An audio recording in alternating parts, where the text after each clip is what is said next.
Hello मेरे प्यारे दोस्तों। तो कैसे हो आप सब। तो उम्मीद करता हूँ आपने मेरा जो पहली क्लास है इस magnetic effect of electric current की क्लास ले ली होगी। तो उस क्लास में आपने देखा होगा कि हमने मैग्नेट क्या होती है और उसकी प्रॉपर्टीज के बारे में पढ़ा था। ठीक है। वो ज्यादा क्लास हुई नहीं थी, कल थोड़ी प्रॉब्लम हो गई थी, उस कारण मैं क्लास लंबी नहीं कर पाया था। तो उसमें हमने पढ़ा था कि एक मैग्नेट में दो पोल होते हैं। कौन से? एक नॉर्थ पोल और एक साउथ पोल। ठीक है।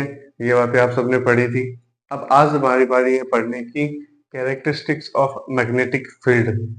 कि ये जो मैग्नेट मैग्नेट है वो अपना एक फील्ड एरिया बनाती है। जैसे मैंने पिछली क्लास में बताया था कि मान लो एक कोई कुत्ता है, वो उसका एक एरिया होता है या नहीं होता है। उसी तरह एक मैग्नेट है, तो मैग्नेट का भी क्या होगा, एक एरिया होगा। ठीक है। तो उस एरिया को जो एरिया है उसे कहते हैं मैग्नेटिक फील्ड। ठीक है। आपको ये बात समझ आ गई। अब देखिए है क्या। Field lines arise from North Pole and ends into South Pole of a magnet। देखिए ये मेरे पास एक मैग्नेट है। ठीक है। ये एक हमारी मैग्नेट हो गई। ये है नॉर्थ पोल, ये है साउथ पोल। अब इसमें बोला क्या गया है कि फील्ड लाइंस होती है, वो फील्ड लाइंस कहाँ से अराइज होगी? From north pole. तो मतलब ये नॉर्थ पोल से निकलेगी और कहाँ जाके मिलेगी? साउथ पोल में। क्या ये बात आपको समझ आई? ये नॉर्थ पोल से निकल के कहाँ जाएगी? साउथ पोल में। तो अगर इसकी मैं डायरेक्शन लिखूं तो क्या मैं इसको इस हिसाब से लिख सकता हूँ कि ये इधर जा रही है, ये इधर आ रही है, ये भी इधर, ये भी इधर। ठीक है। And ends into south pole of a magnet. तो ये बात तो आपको समझ आ गई होगी कि एक मैग्नेट के अंदर जो डायरेक्शन होती है मैग्नेटिक फील्ड लाइंस की, वो कहाँ से कहाँ होती है? वो होती है नॉर्थ से साउथ की तरफ। ठीक है। अब दूसरा point, field lines are closed curve. एक बात बताइए, जो ये फील्ड लाइंस है वो बनती है हमारे एक कर्व के रूप में। कैसे बनेगी? कर्व। और कर्व कैसा होता है? ये देखिए एक कर्व है। ठीक है। या ऐसे बनती है, तो ये देखिए कि ऐसे बन रही है। ठीक है। अगर दूसरी लाइन बनाएंगे तो ये ऐसे बनेगी, तो ये कर्व के रूप में बनती है। क्या ये बात आपको समझ आई? हमारा तीसरा पॉइंट है, field lines never intersect each other. एक चीज ध्यान रखना कि ये जो फील्ड लाइंस है ये एक दूसरे को कभी भी इंटरसेक्ट नहीं करेंगी। इसे आप ऐसे समझ लीजिए, जो मैंने आपको बताया था कि एक एरिया में एक कुत्ता है, जैसे ये है, ये एक एरिया है, ये इस कुत्ते का एरिया है। तो मुझे एक बात बताइए, जब तक इस कुत्ते के पास दो तीन दोस्त हैं, क्या ये अपने दोस्तों को कभी नुकसान पहुंचाएगा?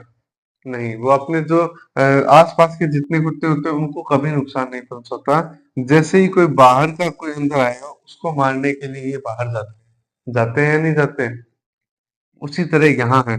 तो ये जो फील्ड लाइंस है ये एक दूसरे से कभी टकराएंगी नहीं, ये आपस में कभी लड़ाई नहीं करते हैं। तो ये दूसरे एक दूसरे को क्या नहीं करेंगे? इंटरसेक्ट नहीं करेंगे। क्या ये बात आपको समझ आ गई? अब अगला point, direction of field lines inside the magnet. देखिए पहला पॉइंट था जो हमने बाहर पढ़ा था। पहले पॉइंट में हमने कहाँ पढ़ी थी? फील्ड लाइंस बाहर की तरफ। लेकिन अब हमें कहाँ पढ़ना है? Inside the magnet. और इनसाइड द मैग्नेट कहाँ से कहाँ होती है? From south to north. तो एक बात बताइए, जब ये यहाँ से इधर आ रही है तो ये अंदर तो कैसे आएगी? साउथ से नॉर्थ की तरफ आए ना। तो ये देखिए ये साउथ से नॉर्थ आ गई। तो अंदर जो फील्ड लाइंस होगी वो कहाँ से जा रही है? साउथ से नॉर्थ की तरफ। और बाहर नॉर्थ से साउथ की तरफ। क्या ये बात आपको समझ आ गई? ठीक है। तो मैं उम्मीद करता हूँ आपको ये नॉर्मल बातें हैं, ज्यादा हैवी बातें नहीं है, ये आपको समझ आई होंगी। ठीक है। अब आखिरी पॉइंट है, the strength of magnetic field. The strength of a magnetic field is shown by the degree of closeness of a field lines। देखिए इस लाइन का मतलब ये है कि जितना ज्यादा वो मैग्नेटिक फील्ड लाइंस पास होगी उतनी ही स्ट्रेंथ किसकी होगी? मैग्नेटिक फील्ड की। जितनी ज्यादा फील्ड लाइंस पास में आएंगी उतनी ही ज्यादा मैग्नेटिक फील्ड बढ़िया होगा। जैसे इसे आप ऐसे समझ लीजिए कि एक तो है 4 वोल्ट की बैटरी और एक है 400 वोल्ट की बैटरी। तो ज्यादा स्ट्रेंथ किसकी होगी? जिसके पास ज्यादा वोल्टेज है। आया ना। जैसे अपने घरों में जो करंट आता है, एक तो वो करंट है और एक करंट वो है जो आप सेल बैटरी आती है ना, छोटा सा सेल आता है, वो एक इतना सा, उसके अंदर उसको तो आप टच कर लेते हो दोनों सिरों को, लेकिन कभी आप इलेक्ट्रिसिटी में ये कर सकते हो क्या? ये जैसे ये वो है ना, क्या कहते हैं ये, तो ये प्लग होते हैं, तो यहाँ एक बटन है, तो आप यूं थोड़ी करते हो कि एक आंगली इसके अंदर दे दिया, बटन चालू कर दिया, ये तो नहीं कर पाते, है ना? लेकिन सेल को हम पकड़ सकते हैं, क्यों? क्योंकि उसमें वोल्टेज कम है। उसी तरह जो मैग्नेटिक फील्ड लाइंस है, जितनी ज्यादा मैग्नेटिक फील्ड लाइंस पास पास होंगी, उतना ही ज्यादा मैग्नेटिक फील्ड कैसा होगा? स्ट्रॉन्ग होगा। तो ये बात आपको समझ आ गई? तो मैं उम्मीद करता हूँ आपको ये इतनी 5 बातें हैं जो समझ आई होंगी, तो आप इन सबको नोट कर लीजिए।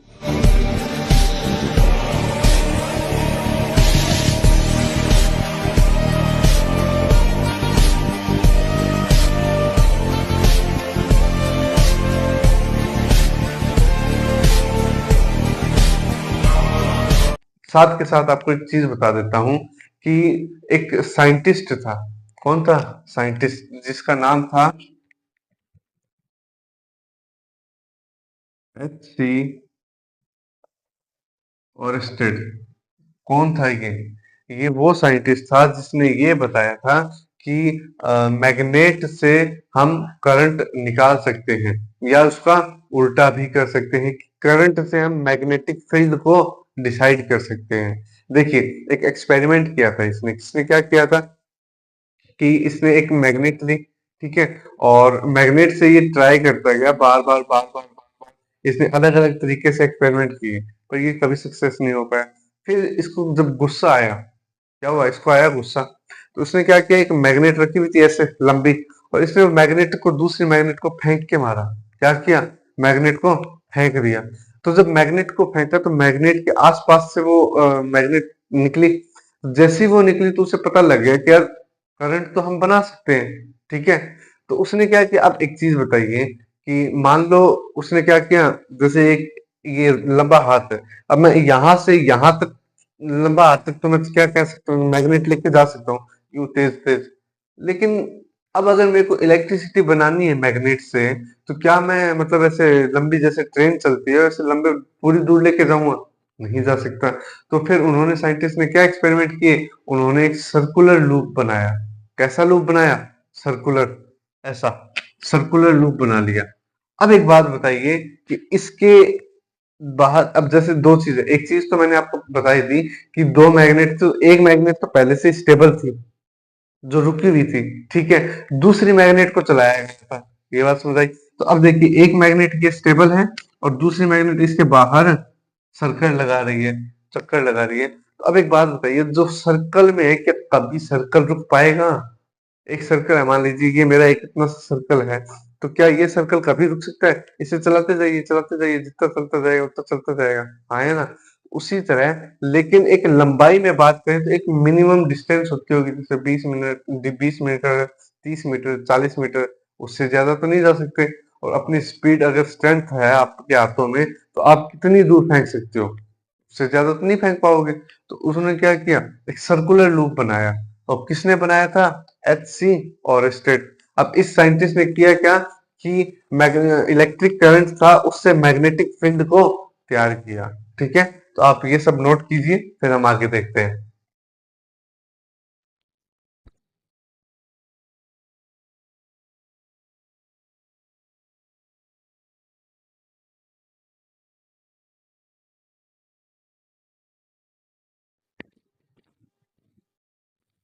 तो दोस्तों, मैं उम्मीद करता हूँ आपने वो पिछली बातें लिख ली होंगी।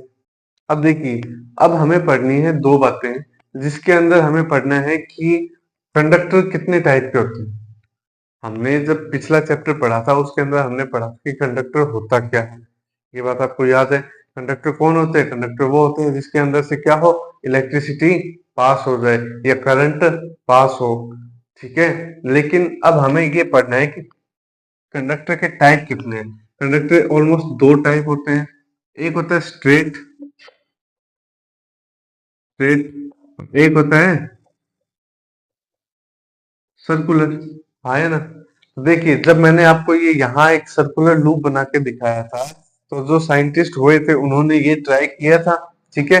अब स्ट्रेट होता है वो तो सबको पता है, ठीक है, कि एक लोहे की रोड है लंबी सारी, ठीक है, उसमें से आप करंट पास करा रहे हो, वो देखिए जैसे ये है, एक,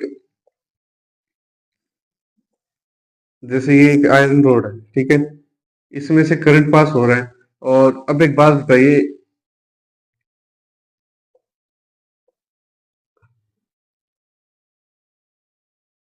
अब देखिए दोस्तों, हुआ क्या कि यहाँ से कोई पॉजिटिव चार्ज लगा हुआ है, ठीक है, जैसे यहाँ पे बैटरी लगी है, ये पॉजिटिव, ये नेगेटिव, ये पॉजिटिव, ये नेगेटिव, ठीक है। और अब यहाँ मान लीजिए कोई हमने वो रख दिया, जैसे एम्पियर मीटर रख दिया। यहाँ क्या रख दिया हमने? Ampere metre. अब मैंने आपको ये बात बताई थी कि एम्पियर मीटर किसका, ठीक है, तो ये देखिए एम्पियर मीटर है। अब मैंने आपको ये बताया था कि एम्पियर मीटर का काम क्या होता है। एम्पियर मीटर का अगर किसी को याद है तो एम्पियर मीटर का काम ये होता है कि ये क्या करता है, करंट को नापता है कि कितना करंट आ रहा है। ये बात समझ आई। अब एक बात बताइए, ये जो एक सर्कुलर लूप मैंने तैयार किया है, ये देखिए, जो ये लंबाई है ये लेंथ में है, स्ट्रेट है, सर्कुलर, गोल तो नहीं है ना। गोल का मतलब होगा ये ऐसा, ठीक है, लेकिन ये ऐसा ना हो कि कैसा है, ये स्ट्रेट है। अब स्ट्रेट के ऊपर आप कॉइल लगा देते हो तो इसे कहते हैं स्ट्रेट कंडक्टर, ठीक है। लेकिन अगर यहाँ पे कॉइल लगा दी जाए तो इसे कहेंगे राउंड कंडक्टर, मतलब सर्कुलर कंडक्टर। देखिए,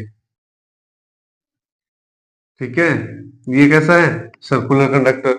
अब आपको ये बातें समझ आ गई होंगी कि स्ट्रेट कंडक्टर क्या होता है और सर्कुलर कंडक्टर क्या होता है, ठीक है। तो चलिए अब हम आगे चलते हैं, और जो मेन मेन चीजें हैं कि स्ट्रेट कंडक्टर में क्या क्या कैरेक्टरिस्टिक्स है, और ये सर्कुलर कंडक्टर की क्या क्या कैरेक्टरिस्टिक्स है, तो वो हम आगे देखते हैं अब, ठीक है।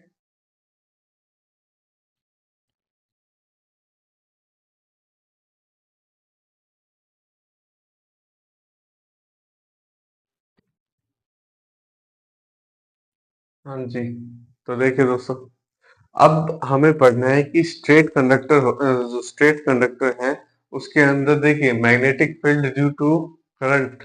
मैग्नेटिक फील्ड किसके कारण से? करंट के कारण से। और किस में? स्ट्रेट कंडक्टर में, ठीक है। मैग्नेटिक फील्ड प्रोड्यूस होगा, किस में होगा? स्ट्रेट कंडक्टर में। और किसके कारण होगा? करंट की वजह से। तो देखिए अब इसमें क्या क्या बातें आती है। देखिए, it can be represented by concentric circle at every point on a conductor। देखिए, मैं आपको इसे एक डायग्राम से समझा देता हूँ। जैसे आपकी बुक में एक डायग्राम दिया होगा, स्टार्टिंग में ही है, यहाँ से कुछ एक होल है, और ये यहाँ से ऐसे नीचे निकलता है, ठीक है। यहाँ पे कुछ रेजिस्टेंस हो गया, यहाँ एक बैटरी है, ठीक है, और इसको ऐसे जोड़ा है कि यहाँ पे एक कंपास लगाया हुआ है। अगर किसी को याद हो, अगर किसी ने देखा हो तो यहाँ एक कंपास लगी हुई है, यूं ऐसे नीडल लगी हो, ठीक है। अब देखिए, ये क्या है? ये है एक कंपास, ये हो गई हमारी बैटरी, ये एक रेजिस्टेंस। अब देखिए, ये हमने एक स्ट्रेट कंडक्टर बनाया है। क्या आप इसे समझ पा रहे हो? स्ट्रेट कैसे है? इसे आप ऐसे समझ लीजिए, जैसे ये है, ठीक है, ये एक पेपर था, और पेपर के अंदर इसको यूं इस हिसाब से स्टैंड किया हुआ है। तो ये देखिए एक स्ट्रेट कंडक्टर के रूप में काम कर रहा है, हाँ या ना। तो अब इसमें अगर मैग्नेटिक फील्ड बनेगी तो वो ऐसे बनेगी गोल। ये जो नाम लिखा है ना मैंने, कंसेंट्रिक सर्किल, कंसेंट्रिक सर्किल का मतलब है इसके आर पार घूमेगी। अगर मैं इसको ऐसे कर लूंगा तो ये इसके यूं आर पार घूमेगी। क्या ये बात समझ आ रही? जितनी ज्यादा पास होंगी उतना ही ज्यादा मैग्नेटिक फील्ड स्ट्रॉन्ग होगा, जितनी ज्यादा दूर होती जाएगी उतना ही मैग्नेटिक फील्ड कमजोर होगा। क्या ये बात आपको समझ आ गई? तो अब देखिए, अगर ये ऐसे स्ट्रेट है, जैसे ये स्ट्रेट था ना, तो अब अगर मैं यहाँ डायग्राम बनाऊं तो एक ये यूं इस हिसाब से बनेगी। ये बात समझ आ रही है आपको? क्या ये बातें समझ आ गई? देखिए, आपको बस ये क्या है, मेरे पास बोर्ड ऐसा है, इसलिए मैं इस पे आपको सही दिखा नहीं पा रहा। अगर मैं यूं बोर्ड को कर दूं इस हिसाब से, तो मार्कर जो हमारा कंडक्टर है वो किस हिसाब से, ये मार्कर की तरह है। तो जो फील्ड लाइंस बन रही है वो कैसे बन रही है? इस हिसाब से, यूं ऐसे गोल बनेगी। ये बात समझ आ गई? अब देखिए, हमने बैटरी लगाई थी, यहाँ रेजिस्टेंस है, यह मैग्नेटिक फील्ड बन रहा है, ये कंपास। अब कंपास की नीडल क्या होगी? डिफ्लेक्ट होगी। ये बात समझ आ गई? तो देखिए, it can be represented by concentric circle at every point on a conductor. जहां भी ये कंडक्टर लगे होंगे वहां पे कैसे सर्कल आएंगे, कंसेंट्रिक मतलब गोल सर्कल आएंगे। क्या ये बात आपको समझ आ गई? मैं उम्मीद करता हूँ आपको पहला पॉइंट समझ आ गया होगा। ठीक है, अब बारी है हमारे दूसरा पॉइंट, हम बाद में पढ़ते हैं, पहले ये देखते हैं कि circles are curve near the conductor. जितना कंडक्टर के पास की जो लाइनें होंगी वो कैसी होंगी, कर्व होंगी, गोल ज्यादा होंगी। ये बात समझ आ रही है आपको? ये देखिए, ये पास वाली लाइनें ज्यादा गोल है, दूर जा रही है, वो जितनी ज्यादा दूर जाती जाएगी वो कम होती जाएगी। जैसे ये देखिए यहाँ है, अभी आप ऐसे समझिए, जैसे ये कंडक्टर है, ठीक है, जितनी ज्यादा पास में है उतनी तो गोल आएंगी, और जैसे जैसे दूर जाएंगे वो कैसे हो जाएंगे, इस हिसाब से। पास में होंगी वो गोल रहेगी, ठीक है, लेकिन जितनी ज्यादा दूर जाती जाएंगी वो कर्व होती जाएंगी ज्यादा। ठीक है, तो क्या लिखा, circles are curve near the conductor. ठीक है, ये बात समझ आ रही होगी। अब हमारा अगला पॉइंट है, मैग्नेटिक फील्ड डायरेक्टली प्रोपोर्शनल है किसके, strength of conductor. Strength of conductor मैंने बता दिया, जितना ज्यादा कंडक्टर की स्ट्रेंथ होगी उतनी ज्यादा मैग्नेटिक फील्ड होगी। आप लोगों को अगर याद है, मैंने बताया था इसका मतलब क्या होता है, और एक इसका मतलब बताया था। इसका मतलब होता है कि जितना ये बढ़ेगा उतना ही ये बढ़ेगा, और नीचे वाले का मतलब है कि जितना ये बढ़ेगा उतना ही ये उसका डबल, उसका ये नीचे जाएगा। ये बात समझ आई आपको? इसमें कोई दिक्कत है तो बताइए। तो देखिए, मैग्नेटिक फील्ड जितना ज्यादा बढ़ रहा है उतना ही स्ट्रेंथ क्या है, बढ़ रही है। जितनी ज्यादा यहाँ से पावर इंक्रीज आएगी उतना ही ज्यादा मैग्नेटिक फील्ड बनेगा, उतनी ही ज्यादा स्ट्रेंथ किसकी हो जाएगी, कंडक्टर की। समझ आ रही है मैं बात कहना चाह रहा हूँ? देखिए, जितनी ज्यादा बैटरी ज्यादा हाई हो जाएगी, इसे आप ऐसे समझ लीजिए, मान लीजिए मैंने एक तो लगाया है 20 वोल्ट की बैटरी, एक लगा दिया मैंने 400 वोल्ट की बैटरी। तो जो 400 वोल्ट की बैटरी लगाई है उसके कारण, देखिए पहले जो,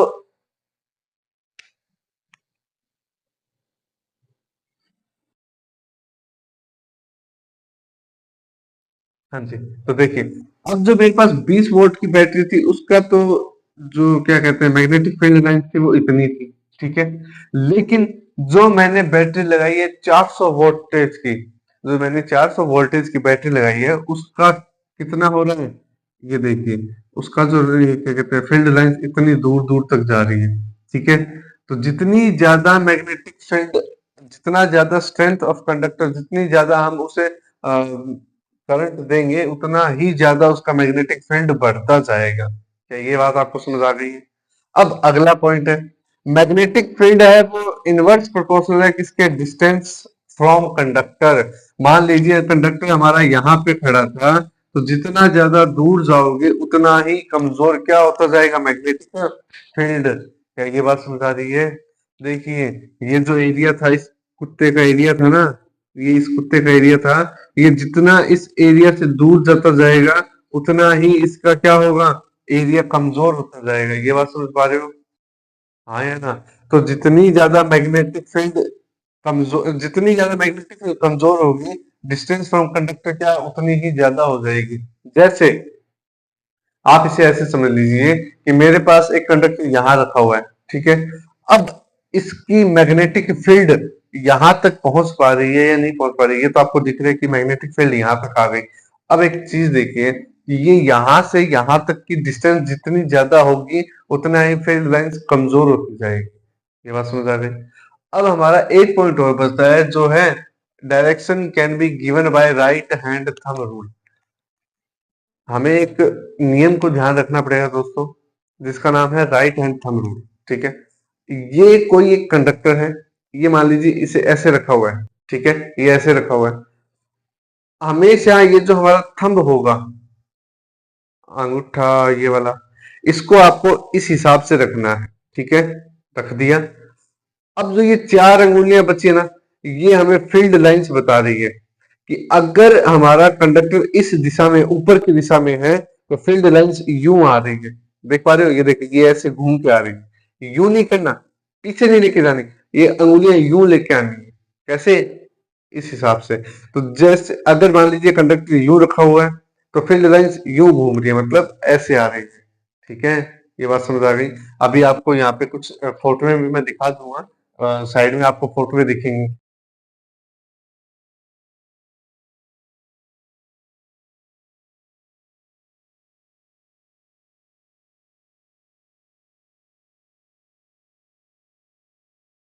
ठीक है, तो वो आपको बता रही है कि जैसे अगर कंडक्टर यूं रखा हुआ है तो वो इस हिसाब से घूम रहा है। ठीक है, अगर वो कंडक्टर नीचे की तरफ है, उसका डायरेक्शन नीचे की तरफ है, तो फील्ड लाइंस यूं घूम रही है।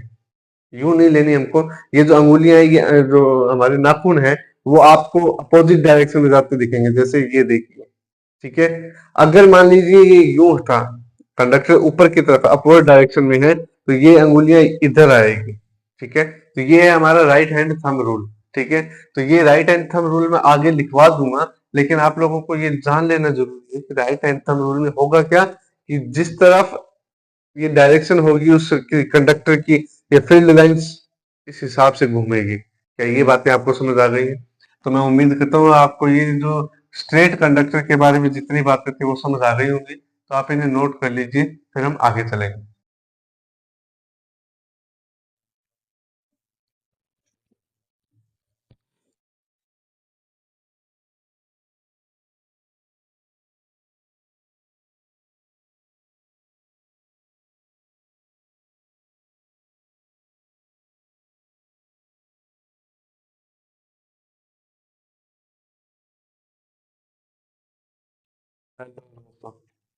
तो मैं उम्मीद करता हूँ आपने वो पीछे के जितने भी नोट्स थे वो आपने नोट कर लिए। ठीक है, तो अब देखिए, अब हमें पढ़ना है सर्कुलर लूप में।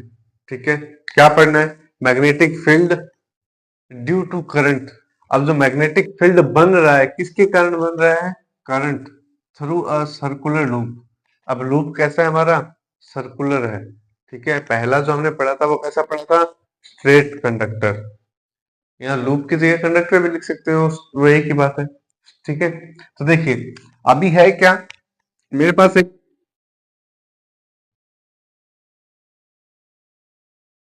हो सकता है आपको नीचे वाला शायद दिखता नहीं है, मैं मिटा देता हूँ लाइन से, देखते हैं। आप लोगों को समझ आना जरूरी है। हाँ, ये दिख रहा हो आपको? ठीक है,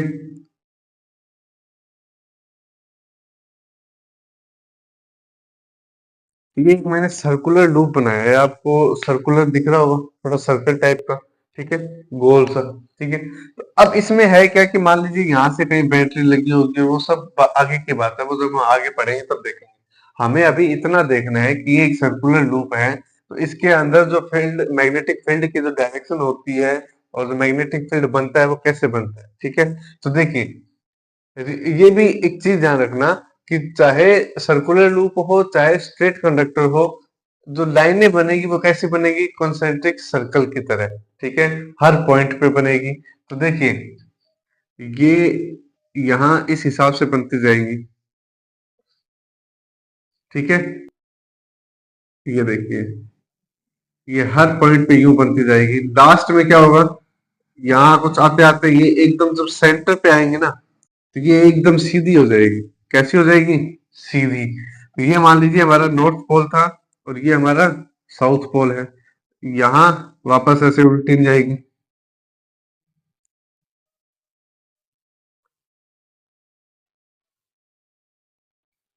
ठीक है, तो आपको ये डायग्राम समझ आ रहा है अभी?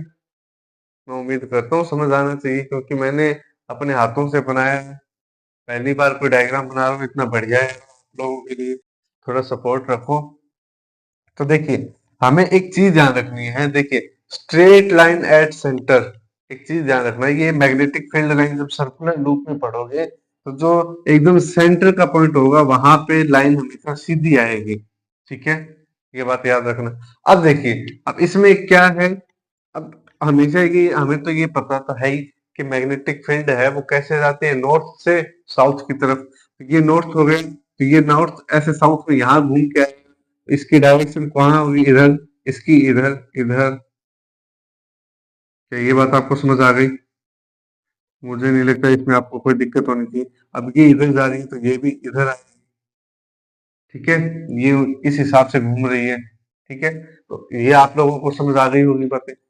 अब direction inside the loop is same. Inside the loop same है या नहीं है, पहले मुझे ये बताइए। नॉर्थ साउथ से आया, नॉर्थ में, नॉर्थ से साउथ में, इसमें कहीं लूप चेंज हुआ या नहीं हुआ, बताइए। ये क्वेश्चन मैं आप लोगों के लिए छोड़ता हूं कि यहां से जब ये चल के वापस कहीं घूम के आए, क्या लूप के अंदर डायरेक्शन चेंज हुई या नहीं हुई। तो ये क्वेश्चन आप लोगों के ऊपर छोड़ता हूँ, यस और नो में कमेंट करके बताना, ठीक है। अब circle become larger and larger as away, ये पॉइंट पास का पॉइंट है, जैसे जैसे हम दूर आते जाएंगे वैसे वैसे क्या होगा, सर्कल बड़ा होता जाएगा। देखिए circle become larger and larger as we move away. तो मैं उम्मीद करता हूँ आपको ये चारों पॉइंट समझ आ गए होंगे, और ये जो सर्कुलर लूप है ये भी आपको समझ आया होगा, ठीक है दोस्तों। तो ये आज का हमारा आखिरी टॉपिक था। मैं थोड़ा अभी साइड हट जाऊंगा, आपको अगर ये पॉइंट्स नोट करने हो तो ठीक है। तो आप सबका बहुत बहुत धन्यवाद कि आप देखते तो नहीं हो, पर प्लीज यार कोशिश किया करो कि आप मेरे को देख सको और मेरा भी भला हो सके। धन्यवाद, ठीक है।